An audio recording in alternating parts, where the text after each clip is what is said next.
Bem, pessoal, vamos de BTC no fim de tarde dessa segunda-feira, 30 de outubro, agora na Espanha. São 20 horas em ponto, no Brasil, 16 horas da tarde. Gente, a BTC no semanal, com esse segundo Morobuzu aqui, cujo desenho começou a ser plotado há poucas horas, né? A virada da VWAP semanal aconteceu de domingo para segunda, então tem muita água para rolar debaixo dessa ponte. Tá arrumando forte em direção a 40 mil dólares. No 4 horas a BTC tá uma verdadeira panela de pressão. Isso aqui tá parecendo uma espécie de mastro bandeira. O mastro é caracterizado por uma pernada ascendente, a bandeira é caracterizada por uma canaleta virtual ou um triângulo aqui, talvez uma figura triangular que esteja se desdobrando. Enfim, mas isso aqui vai acabar explodindo numa onda 3 que tem que ostentar uma proporcionalidade dimensional com a onda 1. Então isso aqui provavelmente vai buscar 40 mil dólares. No Renko essa movimentação está muito clara.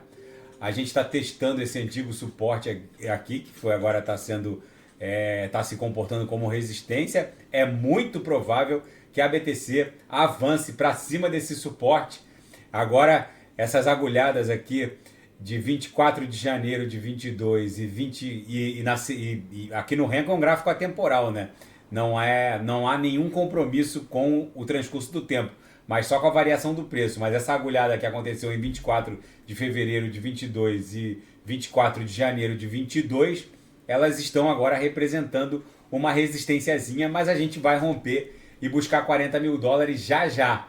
No gráfico intraday de 5 minutos, está dando bons trades. Hoje, os 3 sinais ofertados na sala fecharam no gain. Ainda ofertei um sinal extra na madruga aí no Brasil. Aqui na Espanha já era 5 ou 6 da manhã.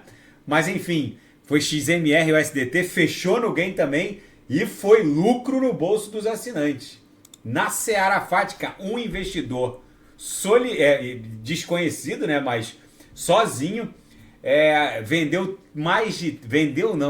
sacou mais de 3 bilhões de dólares, o equivalente a 3 bilhões de reais, ou 650 milhões de dólares em BTC de uma só vez na Binance. Ele comprou BTC na Binance e sacou da corretora. Isso é um indício forte de que tem capital institucional retirando BTC das exchanges, ou seja, deve vir uma pernada impulsiva mais expressiva, como a gente tem vaticinado aqui no canal. E o bilionário Mike Novogratz, dono da gestora Galaxy Digital, o mesmo que tatuou o símbolo da colapsada Luna UST no braço, já que ele era investidor anjo e ele teria ganho mais de 1 bilhão de dólares se ele tivesse realizado o seu investimento no auge da Luna. O fato é que a Luna colapsou e ele continuou com a tatuagem no braço. Enfim, ele diz que um ETF de BTC no mercado spot vai ser aprovado até o final do ano. Lembrando que ele continua bilionário, ele poderia ter realizado 1 bilhão de dólares de lucro com a Luna, porque ele era investidor anjo. E ele diz que não tira a tatuagem do braço, porque toda vez que ele vai tomar banho, ele se lembra dos riscos do mundo cripto. Enfim, é uma explicação relativamente aceitável, vamos colocar assim.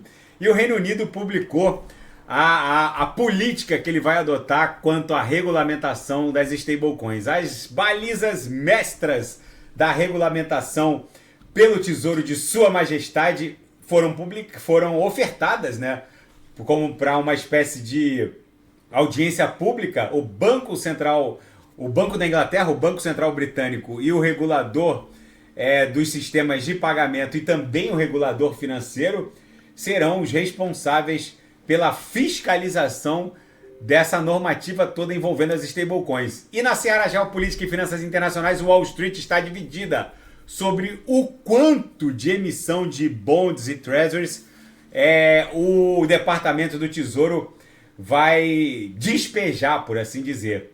Alguns dizem que não há liquidez para um volume acima de 1 trilhão.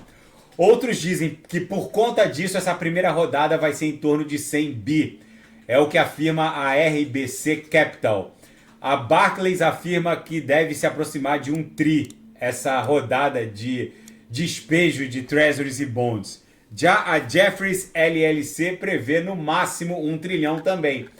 Gente, pela primeira vez nas últimas 2 décadas, há um desinteresse inédito pelo título do endividamento público norte-americano, pelos bancos centrais dos BRICS, principalmente pelo Banco Popular da China, o Banco Central Chinês.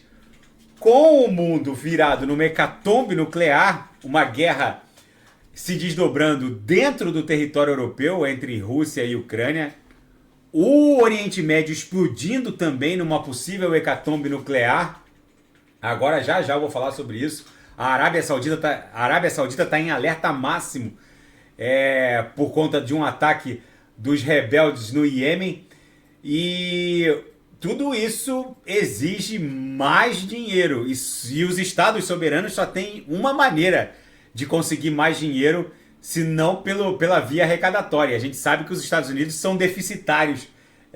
Desde o ano 2000, aquilo lá virou uma máquina de déficit atrás de déficit. Então não é arrecadando impostos que eles vão conseguir dinheiro. Só tem 2 saídas. Ou eles imprimem dinheiro, o que gera uma inflação hecatômbica, ou eles emitem título de dívida, ou aumentam o endividamento.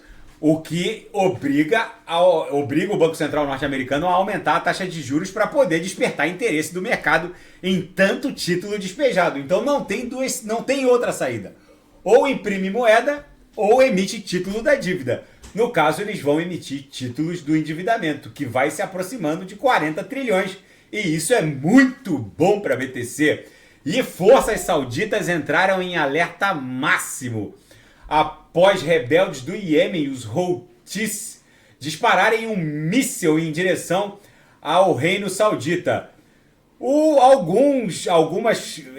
alto comandante das forças sauditas reportou que a situação no Iêmen, que esses rebeldes são financiados pelo Irã, está saindo do controle. Enfim, gente, o mundo está virado no hecatombe nuclear. E também aqui na Reuters tem uma notícia no sentido de que o Hezbollah pode a qualquer momento promover uma grande investida contra Israel. O Hezbollah tem perdido 20 homens por semana.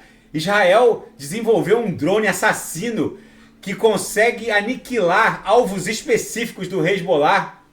E as forças do Hezbollah não têm armas para abater esse drone. Eles estão perdendo em média 20 combatentes por semana. Já são mais de 50, quase 60 combatentes em 3 semanas. O grupo Hezbollah afirmou que vai responder Israel à altura. Enfim, gente, o Oriente Médio está virado no hecatombe nuclear. Os americanos precisam de dinheiro. Eles não vão imprimir, vão aumentar o endividamento, como parece. Isso é muito bom para a BTC, por isso toda essa pressão compradora para cima da Bitcoin.